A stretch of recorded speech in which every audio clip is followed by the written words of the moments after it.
आमच्या विल्यासमोर लावले आम्ही पालक. आज करायचे पालक पनीर. छान भाजी झाले. पालक मस्त धुवून घेतलाय. पालक बॉईल करून घेऊया. 1-2 मिनिटं फक्त उकळवून घ्यायचा. 3 मिनिटं झालीत. आता काढून घेते. हा घेतलाय बर्फाचा पाणी मी. आता पालक मस्त ग्राइंड करून घेते. 2 मिरच्या घेतल्यात. तेल टाकते. जिरा, आला लसूण मिरची पेस्ट, कांदा, हळद, पालक टाकून घेते. आता झाकण ठेवून 5 मिनिटं पालक छान शिजवून घ्या. आता 5 मिनिटं झालेत. झाकण काढून घेते. बघा पालक छान शिजलाय. आता पालकचं पाणी होता, पाणी ओतून घेते.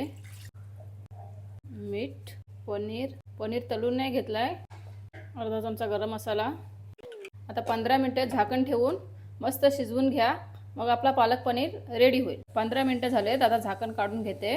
बघा भाजी रेडी आहे. तर जेवायला या पालक पनीर, नाचणीची भाकरी आणि बिड्डा.